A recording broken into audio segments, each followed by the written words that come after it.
Tonight we're in Inverness, one of the fastest growing cities in the UK, but elsewhere in the Highlands it's a different story, with depopulation and housing shortages causing local MSP Kate Forbes to call the situation in this area a national emergency. So what are the big issues for people who live here? We've come to the Highlands to find out. Welcome to Debate Night. Debate Night is the only show in Scotland giving you the chance to put your questions directly to the people in power, answering them on our panel this evening. A.L.Kennedy has been called one of Britain's finest and most versatile authors. Born in Dundee, Alison has written 9 novels, 6 short story collections, 3 non-fiction books, as well as 3 books for children. A Fellow of the Royal Society of Arts and the Royal Society of Literature, she also writes for stage and screen, as well as being a Booker Prize judge. Also joining us tonight, the youngest MSP elected in the 2021 elections, the SNP MSP for Highlands and Islands, Emma Roddick. Previously a councillor for Inverness Central, she was recently appointed Minister for Equalities, Migration and Refugees. From the Scottish Conservatives, the candidate for Gordon and Buchan at the next election, Harriet Cross. Harriet grew up in Ireland before moving to Aberdeenshire as a teenager. She now works as a chartered rural surveyor and has been called one of the brightest talents in the Scottish Conservative ranks. Also with us this evening, award-winning film and TV producer Chris Young. Chris founded Young Films almost 40 years ago and went on to develop and produced hits including The Inbetweeners, one of the UK's highest-grossing comedy films. He moved the company from London to Skye a decade ago, and he's just become head of the new Sean Connery Talent Lab, developing the next generation of Scottish filmmakers. And finally, from Scottish Labour, the party spokesperson for Rural Affairs, Land Reform and Islands, Rhoda Grant MSP. Born in Stornoway, Rhoda has worked in both the public and private sectors in the Highlands before becoming elected to Parliament 25 years ago. Please welcome them all to Debate Night.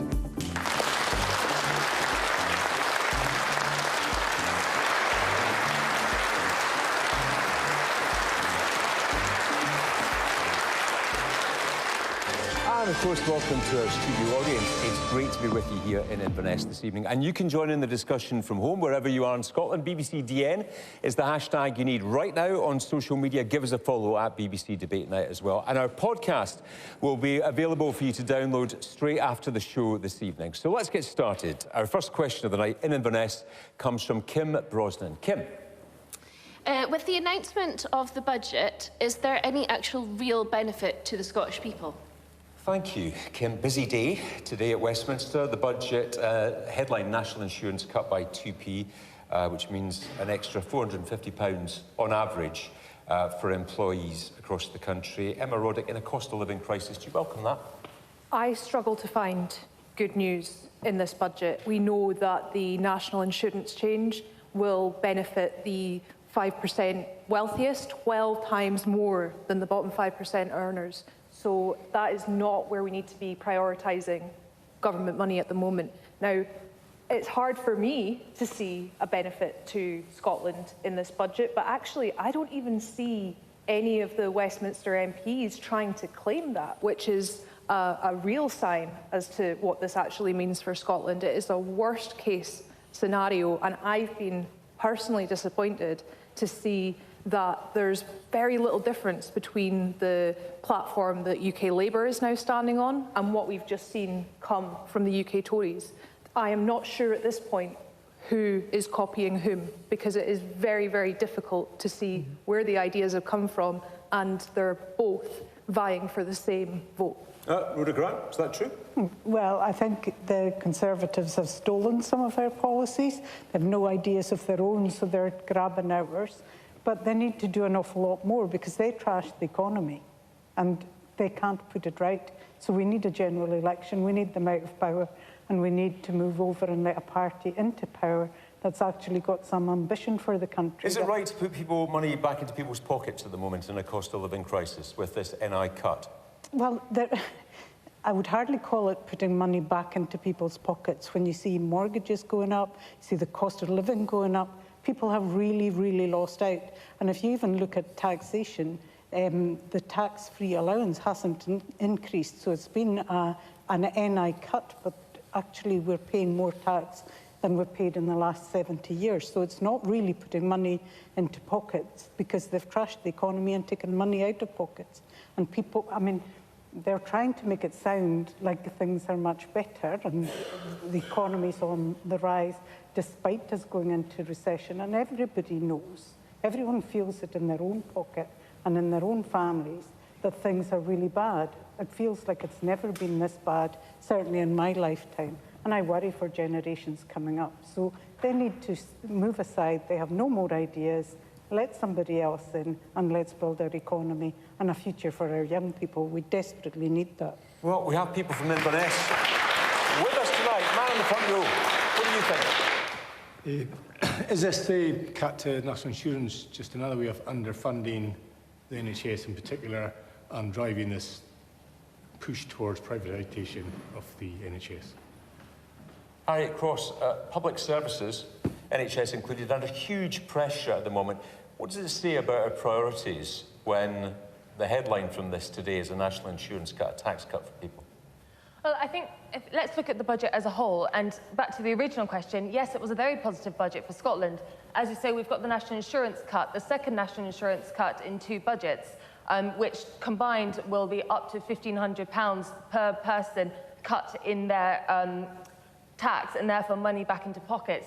We've had the fuel duty frozen, especially in rural communities up in the Highlands. That's exceptionally positive. Alcohol duties being frozen. The whisky industry up here is a huge employer, really important to the Scottish economy, and they've had their duty freeze as well, which, again, vital. On public services, there was a commitment to retain the above inflation 1% rise in public sector spending, which was very positive. I think people were expecting that to be cut. That wasn't cut because we do want to see public sector's spending and services protected into the future.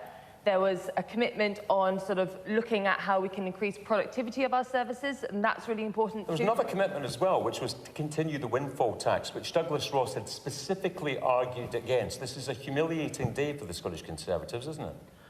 I don't think it's a humiliating day for the Scottish Conservatives when we take the budget as a whole. I'm not going to sit here and say that I wanted to see the extra year on the windfall tax. As you said, Douglas Ross has said the same, Andrew Bowie has said the same. We don't support the increased year in the windfall tax. I'm glad to see that the investment allowance remained. That's vital for the industry. I'm glad. You've said this would cost tens of thousands of jobs. You said if Labour went ahead with this, it would cost tens of thousands of jobs in the North East. Labour had suggested increasing the percentage up to 78% and withdrawing the investment allowance. The investment allowance is the most vital part of the energy profits levy, the windfall tax, which allows businesses to continue investing in the North Sea and in our industries. As I say, I'm disappointed that we've seen this year increase in the time that the windfall tax will be in place. There remains in place if the oil and gas prices drop to historic levels, then it will fall away. But I'm not going to say that I'm happy that the tax was increased for next year. I'm not. But I am happy to see that the investment allowance has stayed in place. That's really important, and that's what does set what we've done apart from what Labour was suggesting, because that would decimate the industry. OK, man with his hand up there. Yep. I really struggle to understand how the Scottish Conservatives can say that this would benefit Scotland in any way. All you have to do is take a 5-minute drive up to the local Rigmore Hospital and you'll see the ambulances sitting out there for 12 hours plus. So how can we say that this is a successful budget? Where's the build-up of the infrastructure to make this benefit the Highlands? Because it's, as far as I'm concerned, you say we're taking national insurance cut. We're paying it elsewhere. OK, Harry, I'll come back to you. I'll come back to you in a second. Kennedy, you watched the budget today on our behalf, knowing you're with us this evening. What did you think of what you heard? Any good news for Scotland? No, there isn't going to be any good news from any budget from this regime. We don't really live in a normal democracy anymore. We have an unelected...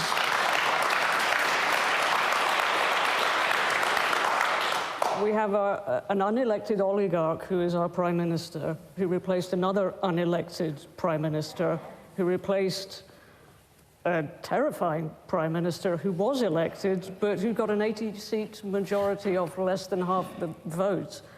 first past the post makes us laughable, but when you have a government that's operating for the benefit of hedge funds, I'm just saying they've ruined the economy.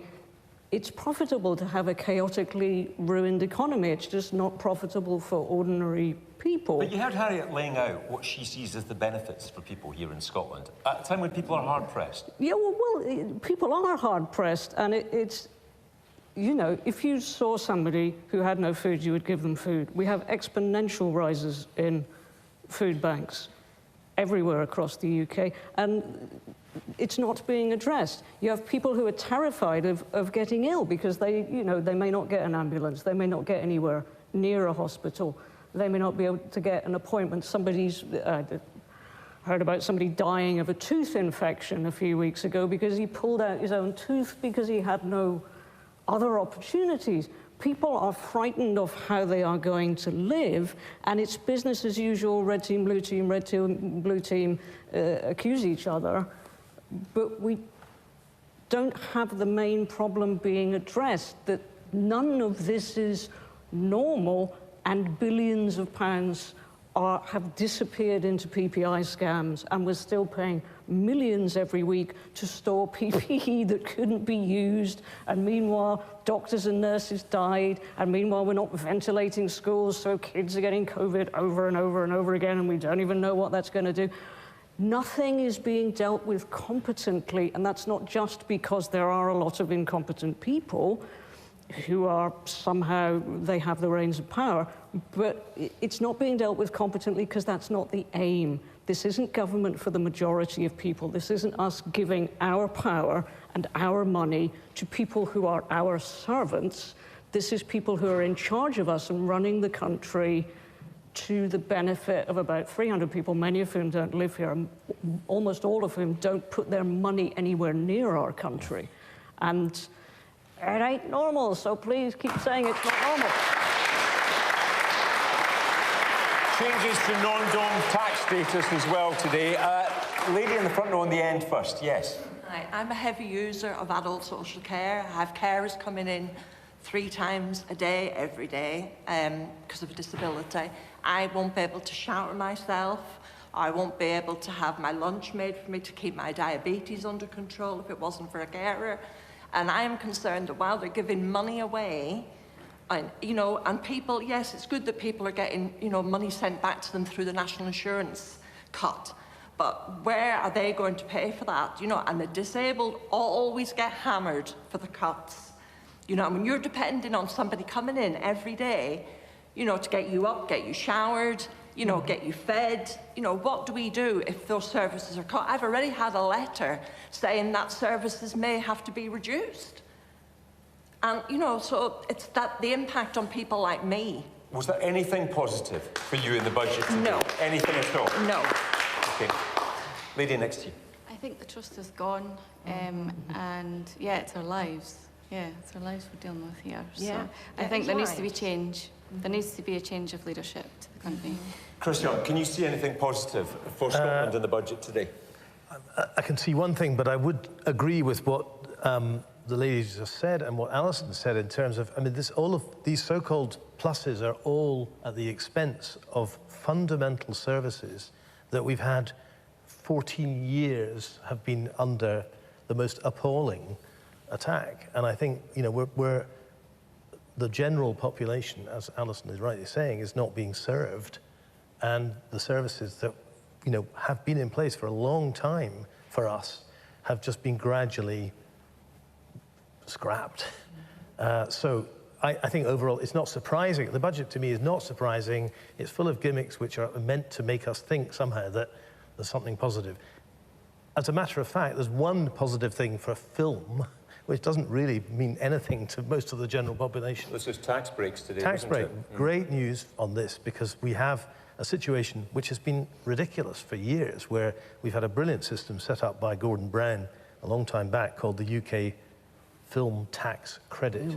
And what it means is if you spend a certain amount of money in this country on a film, you get a tax credit, and that goes towards the cost of your film.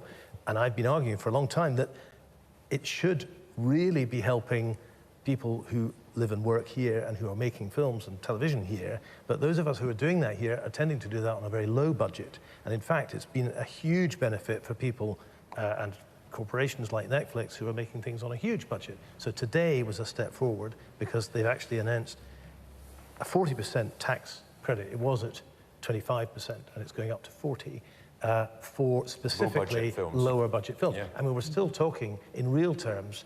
I have yet to make a film for more than 5 million. We're talking films under 15. So it's still, in my mind, we should be looking at a slightly lower ceiling and a higher percentage, because that's people here. That if you want to make, I'm passionate about making things here, homegrown product, grassroots, you know, stay here and make stuff here, and that is never going to be done on big budgets because it's not the way it works.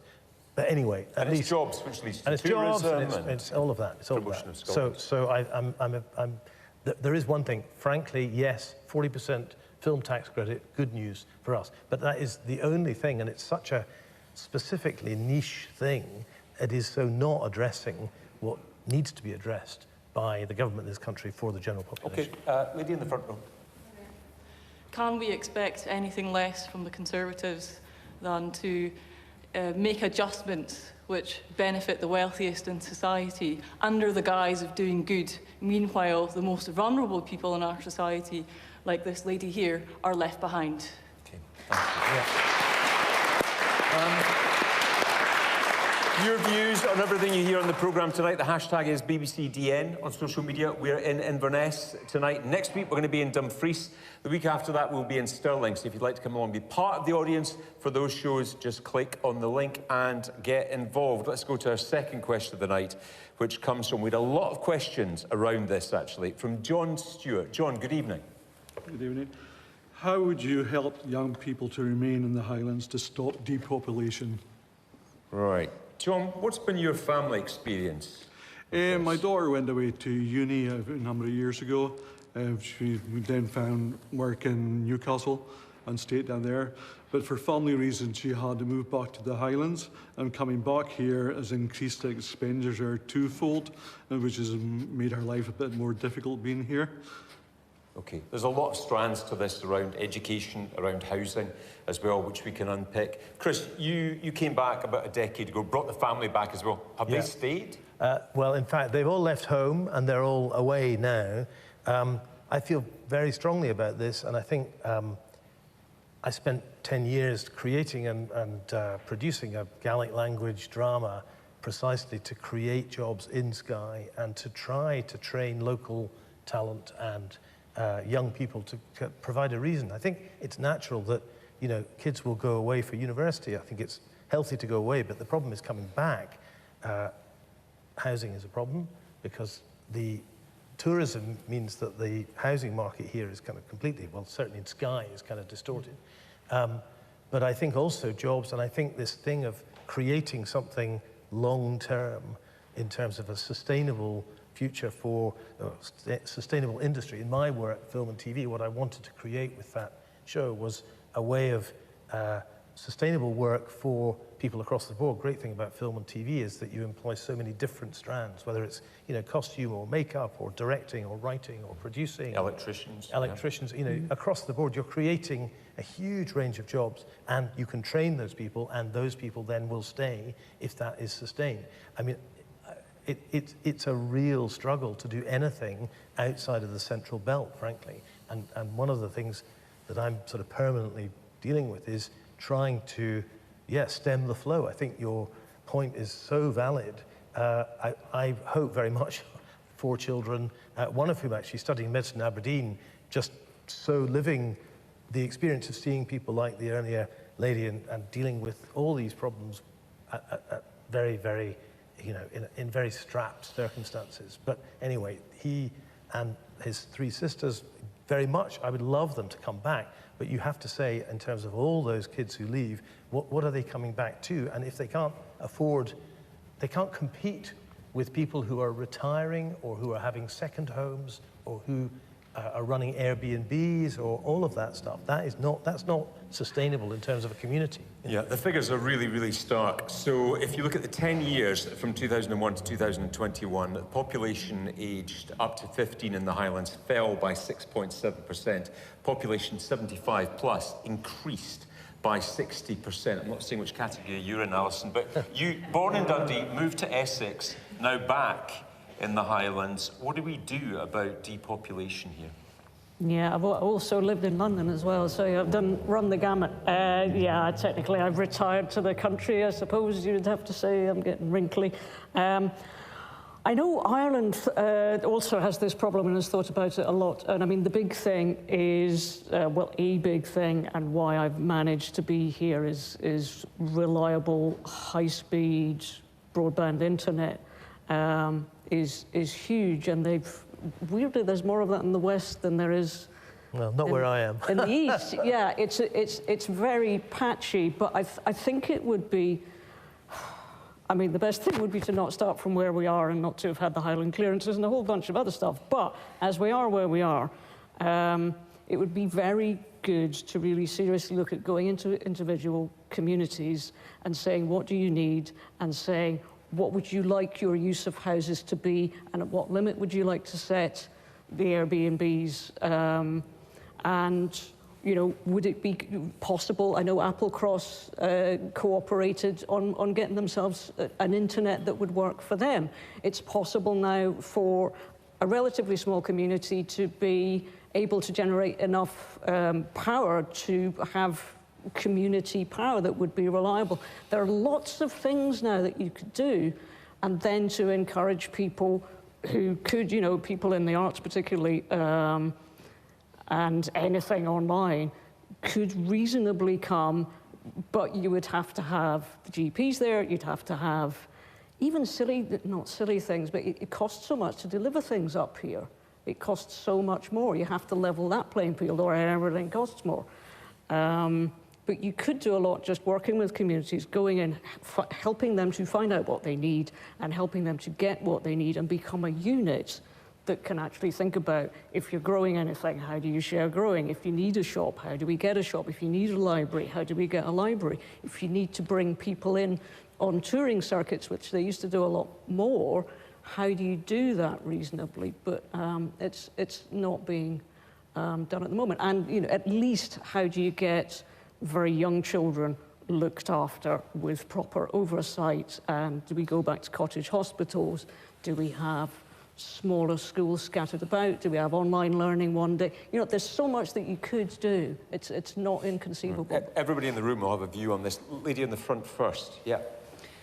Part of the experience I had in moving to the Highlands 3 years ago was a serious challenge in, I think, affordable housing.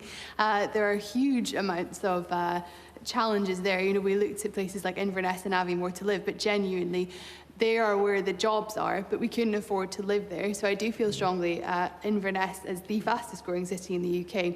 There should be much more provision of affordable housing in this area. Thank you, thank you. Lady over there. This is a huge, huge issue. You know, I'm 35. I had a passion for being in the arts. That's what I wanted to do. I wanted to go into a career in writing, acting, performing. That's what I wanted. I had to move away down to London to try and pursue that because there was nothing up here. And due to financial constraints, I had to move back up home. Living up here, you know, I'm now working a full-time job, 40 hours a week, for a decent-ish wage. And yet, I still can't afford to have my own house. I can't afford to rent. There's no housing up here that is actually affordable for me to do. It's an absolute disgrace that I should still be in that position, that I can't actually, you know, look for somewhere myself. That if I want to do that, I have to look at renting with someone else. And I shouldn't have to be able to do that because of the financial state that this country is in. It's absolutely disgusting. Thank you for sharing that with me. Man at the back as well. One of the few silver linings of COVID was that I could work from home. So I took the opportunity to move home. So we've now relocated to Inverness. But that meant moving in with my parents. It took us 27 months to find a house. We did eventually, but it was an absolute nightmare. People buying houses within a week of them being listed for more than 10% over asking. And if you're a young couple trying to buy a house, it's an absolute nightmare. Thank you. If there are more of you with experience of that, I want to hear from you as well. But Emma Roddick, Kate Forbes says this is a national emergency, depopulation in Scotland. Is she right? Yeah, depopulation as a whole in Scotland is very concerning. We know that we are starting to decline in population by 2033.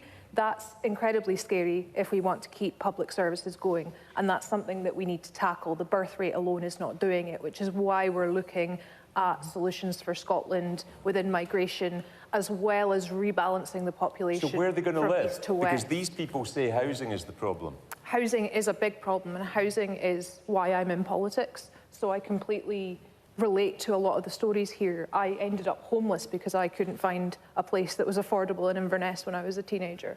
And I'm very passionate about doing something about that. And I was glad to hear you say what we need to do is get into communities and ask them what they need, because that is what we're doing. Well, you know what they need. They need more housing. Well, it depends on the community, and the type of housing depends on the community and where it should be situated and how many bedrooms it is and is it accessible. And that is what we are doing with our Addressing Depopulation Action Plan, is actually going into communities and saying to them, what are the drivers that you see that are making people leave or causing young people not to be able to move back, and giving them a bit of money to go and tackle that particular driver so that we can take that learning and apply it to other places. But you're way behind your targets on house building in Scotland, in the Highlands, certainly. Yeah, and that's concerning, and we know that we've just had to reduce the money that we intended to spend on house building over the next year due to capital funding constraints, and that is very worrying. But the Deputy First Minister has made very clear that, you know, if we end up getting any more money on top of the 10% cut that we've just faced from the UK government, then that money will be prioritised for housing. OK, let me hear from more people. There's lots of hands up on this. Man on the end first, yes. Yeah, thanks. Just to carry on from the affordable housing, we've heard quite a lot of people state there's a lack of affordable housing in the Highlands. The budget has just been cut by 196 million, which is the second year in a row that cuts have been made to affordable housing. How are we going to get affordable housing within the Highlands when the budget's been cut in such a big way? Thank you. Lady back in the front here. Yeah. No, it was just the experiences about housing as well. My husband and I stayed with both sets of parents. I come from Shetland, so we moved down here.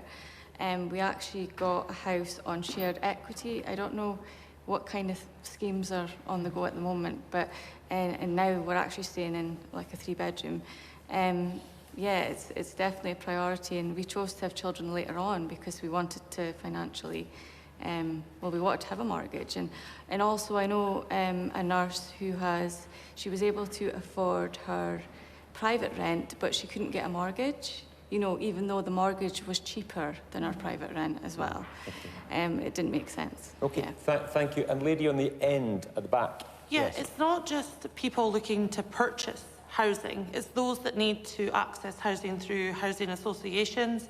You know, the council are struggling to maintain the properties that they already have.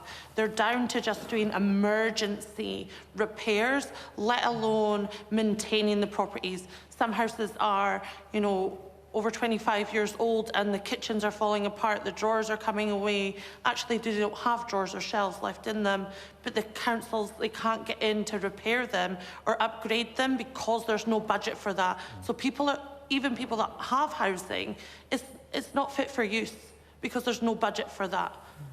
Thank you. And we can see there's a man with his hand up in your row as well. Thank you. And the area of profiteering within the private rental sector, when is the Scottish Government going to do something consistent about that? If we're going to have radical politics, let's start to look at that, please. OK, thank you. Rhoda Grant, you've got very strong views on this, and specifically what should happen around housing that has been in the public sector or paid for by public money. So I believe that any housing that has had public money put into it should be reserved for the local population. There should be a burden on that property to make sure it can't be sold off to the highest bidder. It has to be sold, if it's being sold to somebody that lives and works locally. Because young people just aren't getting houses. We're driving our young people away from the Highlands and Islands because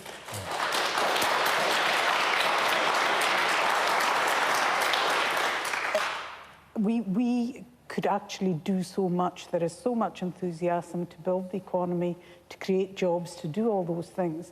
But if we can't keep our young people, if we can't attract people in, so we have issues with healthcare workers, for instance, on Skye, trying to find houses for people coming in. Yeah. The hospital was closed in Portree because they couldn't find workers. Not because they couldn't find people willing to come to Skye. There was a load of people willing to come, but they couldn't find a home. So if we can't, reasonably well-paid people can't find a home to live in, to provide those services, the whole area is going to die because people are moving away because they can't access health services and the like within their community. So I think houses, socially built houses, but also croft houses, any house that has had public money put to the lift scheme as well, should remain within the local market. We need to also look at how we stop there are communities where 50–75% of the housing is second homes or holiday homes or holiday lets. No community can sustain that. So we need to put a limit. And I'm not saying all holiday homes are wrong, because obviously there's a lot of people in the Highlands and Islands that rent out property in the tourism market, and that's part of their income. But it has to be at a level that's sustainable within the local community and not inflating local house prices. Thank you. Lady with the blue top. Yeah. Totally agree with Rhoda Grant. Coming from the West Coast, I have family members who are, good professions, your joiners, your plumbers, and they are having to move away from their own home areas because they have grown up and cannot afford the housing that's there. Anything that comes for sale is way beyond their salaries to enter into a mortgage. And even the rents have become increasingly difficult for the young people to have. So I completely agree. It has to be looked at, the second homes, the prices when houses come for sale. I think that should be taken in first priority. I think the government should listen to that. Thank you. Harriet Cross, you went to London, I think, to study, but then came back. Yeah. How do we help young people stay in the Highlands, come back to the Highlands and avoid depopulation? I think, firstly, I'd say I completely agree with all the points that I made about housing. I think that's something that it's really important, but we all agree on, because housing is vital to making sure that people can stay in an area. What's also important is skills and making sure that there's jobs that people can come to, high-skilled jobs. And they aren't the same jobs as in cities. That's not the point. Rural economies are very different to urban economies, and we should celebrate that. There are many, so I'm a rural surveyor by profession. I work with farmers, I work with estates, I work with businesses based in the rural environment. All of them are crying out for skilled employees at the moment. So we need to ensure that our estates are kind of kept viable, make sure that we've got gamekeepers, we've got people managing the holiday lets. There's endless employment there. There's sporting opportunities. Small businesses in the countryside, they are vital, absolutely vital to local economies and making sure that there are jobs and good jobs and growing jobs in the area. We need to make sure that those businesses remain viable so people can remain working in them. It's disappointing that the rates relief wasn't passed on. That was brought in down south, which really does help businesses. And I was actually on a panel last week with leaders from tourism and hospitality, and both were saying exactly the same. They're struggling. Small SMEs in those industries are struggling because of not being viable, and viability is harder in rural areas. So making sure that the businesses remain viable for viable jobs is also important. Planning is absolutely vital, as well as sort of the finance behind housing. Actually, physically getting more houses is important. We need to free up planning, make sure it's a lot quicker process. We need to make sure that there is less barriers, sort of less objections, and not necessarily, I'm not saying necessarily that communities shouldn't have the right to object, that's not what I'm saying, but it shouldn't be such a barrier to get over in order to get housing where housing is needed. It's a huge issue, rural depopulation. It's seen across Scotland. It's seen across many countries where there is sort of an urban-rural divide. I'm a country girl by heart. As I say, I went to university in London. I could not wait to get home. I really couldn't. I think anyone who's grown up in the countryside knows that it's an incredibly beautiful place to be, and you can't replace it. And the thought of being driven away in order to find work, to find housing, is something that I wouldn't want to see happen to anyone. So we must work together, cross-party, to ensure that housing is increased locally, to ensure that there are skills and jobs that people can come to and have locally, so our rural economies can flourish as much as our urban economies. Okay, thank you. Young lady down there. I think, like, coupled with the housing crisis, we need to have more new and exciting opportunities for young people in Highland, because people move down to Central Belt and then don't come back up here. So I think, you know, we need to encourage more teachers and more healthcare workers to come to the Highlands, because when you're in the Central Belt, you can get a GP appointment in a week, and in the Highlands you have to wait 2 months to see someone face to face. And I think that's because our hospitals here, not only do we not get the staff, the building is not fit for purpose anymore because it's too small and it was built so long ago, and we can't communicate with the people that live here to get them to come. And yeah. We hear you, thank you. And down here. In the face of what is recognised as an economic Highland clearance, would the panel agree that we should be looking at land reform here in Scotland to bring more land held by estates and the likes back into public ownership?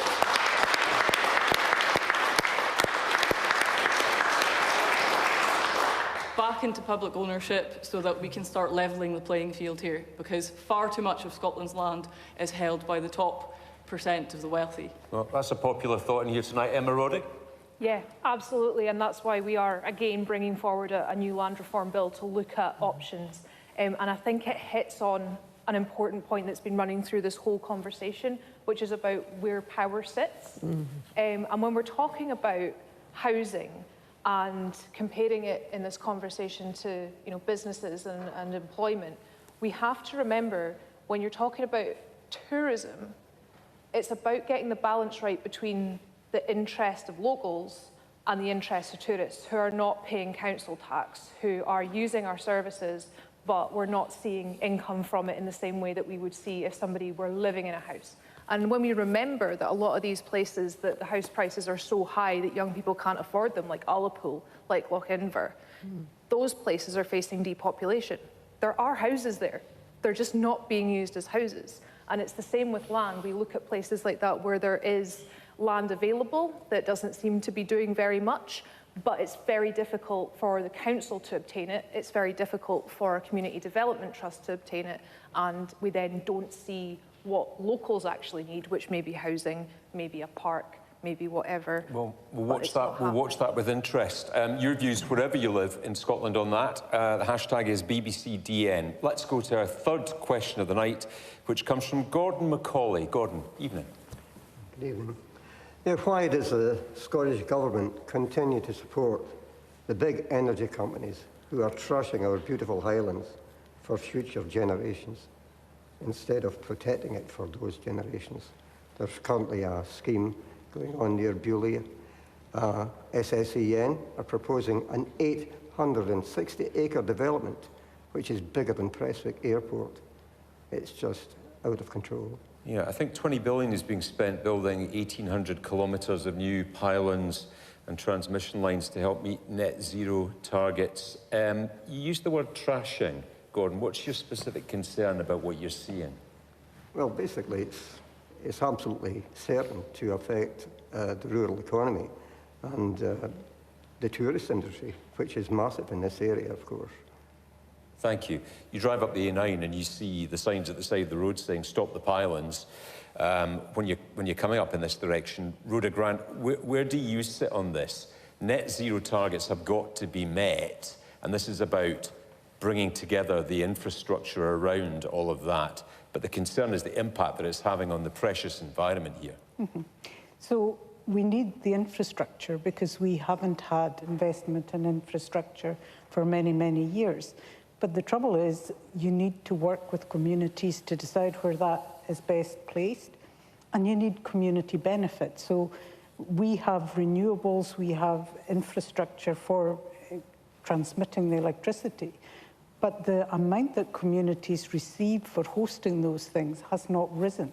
So if you look at a community-owned wind farm, for example, they make millions and millions of pounds for their communities. If they don't own it, they get £5,000 a kilowatt. It's been like that for the last decade. So of course people are getting annoyed when they see wealth passing through their communities and indeed not benefiting at all. So we have to be sensitive about where we build that infrastructure, but we need the infrastructure. We see that all the time with power cuts in the winter because we haven't had that investment. And let's be very honest, the only reason we're getting the investment is now we have the potential to generate wind, wave, tidal energy. So we will make the power system within the whole country greener because of what we've got. But we need to be consulted on where that happens, how it happens, and to make sure that communities are benefiting and not just being used and set aside because we need. It's important for the country that we have the investment, but it has to be carried out properly and communities need to benefit from it. OK, Alison, the question is, why does the Scottish Government continue to support big energy by trashing our beautiful Highlands for future generations instead of protecting it? I mean, there is no happy solution to this. Certainly, I wouldn't want a wind farm on a site of special scientific interest. The whole point of it being a site of special scientific interest is that you don't do anything to it. We are going to have windmills, and we are going to have large areas of solar panels, because without it, the country is going to be trashed. I love walking on Culbin Sands. By 2050, I won't be able to. Nairn, Fishertown won't be there anymore. We're looking at a catastrophic attack on every aspect of how we live here. If the ice caps melting acts as it's predicted to, we're going to lose the Gulf Stream. The whole climate is going to become not just, I mean, I'm sure you remember the amazing storms that we had just in December. You're not going to just have far more rain than we know how to cope with. So this is part of the price that we're paying. We have to, well, we have to in some way work as far as we can to do our bit to keep global warming below 2 degrees, which we're not going to, but we have to do the best we possibly can. Otherwise, we're just going to lose territory. I mean, East Anglia isn't going to be there. Scotland isn't going to get so affected, but we will be affected because of the high winds, because of winds that none of our houses, none of our infrastructure was built to resist, because of the high rains, because of the trees falling, because of the high amount of rainfall, and then you get winds and then the trees go down. So we need to do our bit, and this is our bit, basically. We've got to do our bit, and it's in order to preserve the future and in order to prevent having to, you know, we're going to have all kinds of difficulties anyway, but it's not great and it's new. You know, we haven't seen windmills. The pylons that I'm used to, I don't see. The pylons that are new, I do see, and I don't like them. And maybe there's more that you could do with burying cables, but it's always this, there is no money, and we have lost European money for big infrastructure projects, and everything is more expensive to import. But we have to face the fact that the whole world is changing. I don't have children, but I have godchildren, and I quite like them, and I'll probably like their children, and their children will be horribly impacted by all of the resource wars that we're going to have and all of the refugee crises that we're going to have. And, you know, you've already got birds dying of heat stroke and falling out of the sky in India and people just dying in their homes. That's only going to get worse. And it's also a security issue. If we're not reliant on hydrocarbons coming from some of the worst regimes on Earth, if we're just saying, we have our own sun, we have our own wind, we have our own water, it's a national security issue. Okay. Let's hear from the audience. Man in the blue check shirt. Yeah, you've made reference to buried cables, but if you take it away from the land, if we can run cables from Denmark to the UK, if we have a link that runs several hundred kilometres from Norway, Could we do a link between Caithness and land it at Elgin or Aberdeen? Where of course we could. It's just political will, and it may cost a little bit more, but people would agree and say, let's get on with it. Let's start digging, or let's start doing it today. And we are paying, as far as I'm aware, the highest utility charges in the world. So there is money somewhere, plus government subsidies going to the same people who get our money for the highest utility charges. There is money to do a bunch of stuff that isn't being done, and actually the money is going overseas. Lady with the glasses in the same row there, the second row. Yes. Yeah, this really needs some joined-up thinking, because we've been encouraged to buy electric cars, for example. If we're going to have the infrastructure for that, then there's going to be more pylons or whatever built. So while I take the gentleman's point about not wanting to trash the countryside, we have to find a way to do that and to be forward-looking rather than just doing little bits. Thank you. Emma Roddick, what's your message to people here tonight? Do they just have to get used to this because this is the price that you pay for renewables in Scotland and the system working better and us meeting our targets and obligations?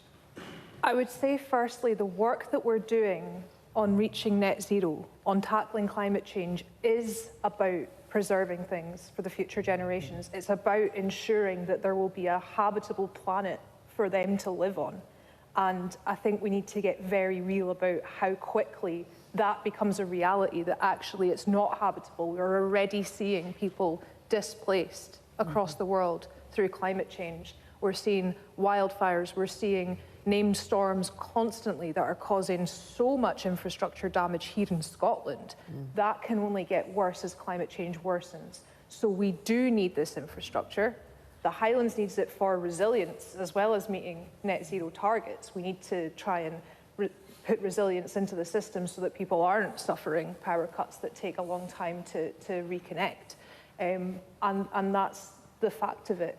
What I do support is local communities having the opportunity to feed into the process, exactly what Rhoda was saying. It matters that people can give their opinion. It matters that if there's an idea out there about how to do it better or how to place it in a way that's going to benefit the local community rather than taking away a beloved landscape or damaging a particular ecosystem, then that needs to be listened to and considered fully. Who in the audience thinks the impact on the landscape is an acceptable price to pay to meet our targets? Yeah, lots of hands. Lady in the white blouse, just in the back row on this. Yeah, on you go. I'm 26 years old, just about to turn 27, and the thought of the future and the climate in the future and the world that we're going to live in is absolutely devastating to think of, quite honestly.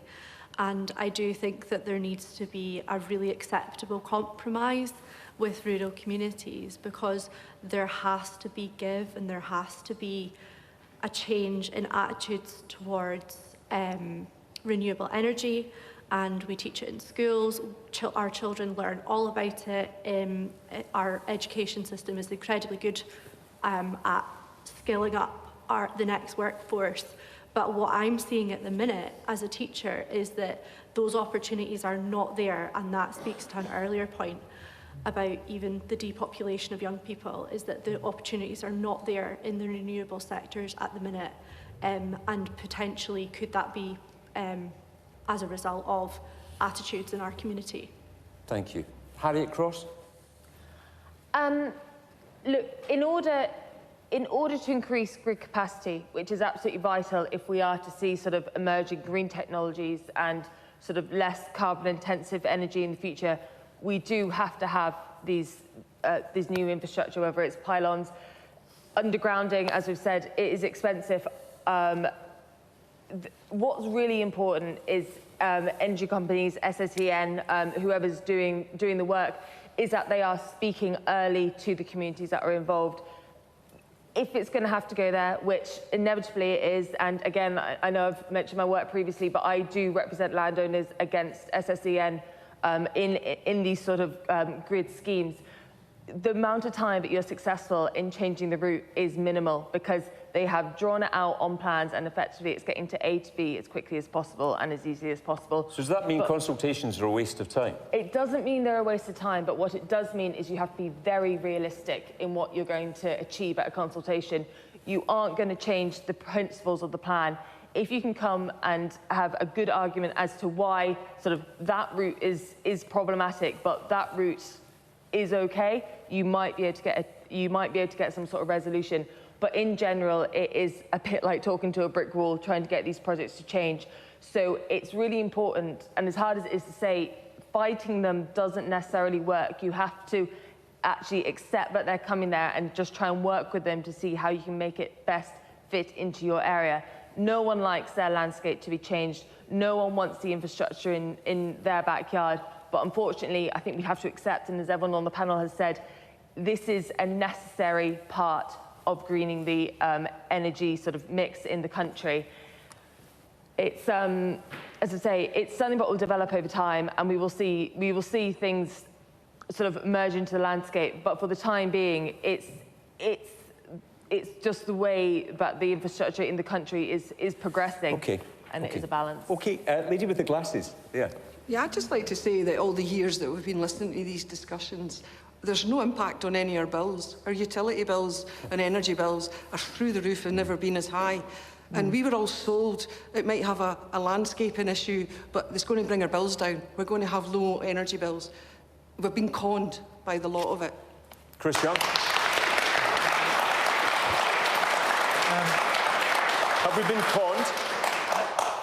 We are in crisis. Our house is on fire. You know, we're arguing about something that is non-arguable.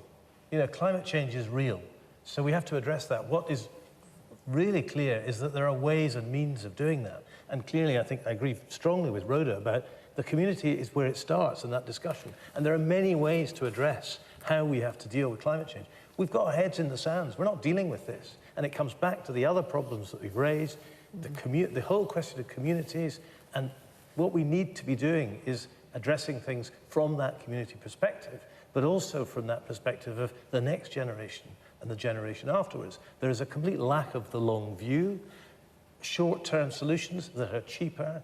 We have a Prime Minister in the UK who has no interest, all his policies are nothing. He flies to Leeds. He doesn't care about the future of the world. It's not interesting to him in terms, climate change doesn't exist apparently. So there's a massive disjunct here, and we have to deal with it in a way that is meaningful in our communities. So I feel, that gentleman said, you don't have to necessarily build pilots. Of course you don't. There are lots of ways of dealing with this. But what we need to do is have the long view. The reason we don't have communities anymore is because in 1979, Margaret Thatcher said, community doesn't exist. We live in a world, it's about individuals. And we've seen the effect of that over 40 years. I was 19 when she was elected. So the fact is, if you don't have the long view, you are not going to, the world will not survive that. And also, in our bubble in the northern part of the hemisphere, it's much, much worse in the southern part of the hemisphere. And again, Rishi Sunak is doing nothing. He doesn't care about that. And as Alison's saying, hedge fund managers, people are making millions out of this. Donald Trump, you name them. This is a crisis, and we're not addressing that. So are we being conned? We've been being conned for years about this. And it's something, and it belongs to us. And I think it goes back to community, and it goes back to saying, we need to take control of these things. And at the moment, if our government doesn't want to address the fact that we're burning up, we're in trouble. Well, that brings us quite neatly to our final question of the night here in Inverness, which comes from Dylan Nichol. Dylan, good evening. Good evening.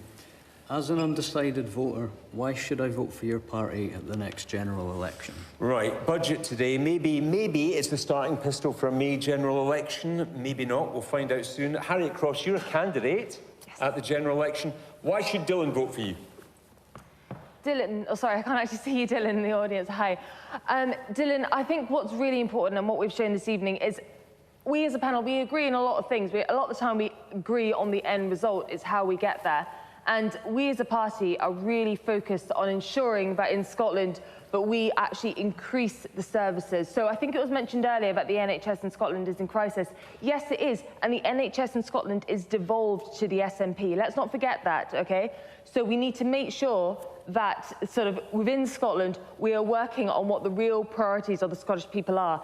And the SNP have said line 1, page 1 of their manifesto is going to be independence, which means if they win the majority of seats, which they've said is their sort of target, then that's going to be their mandate to, again, continue talking about independence. Okay. In contrast, the Scottish Conservatives, our first priority in our manifesto is improving roads across the country. You said it there. We've only got 2 minutes left, so that's a minute each for you. Emma, why should they vote for you?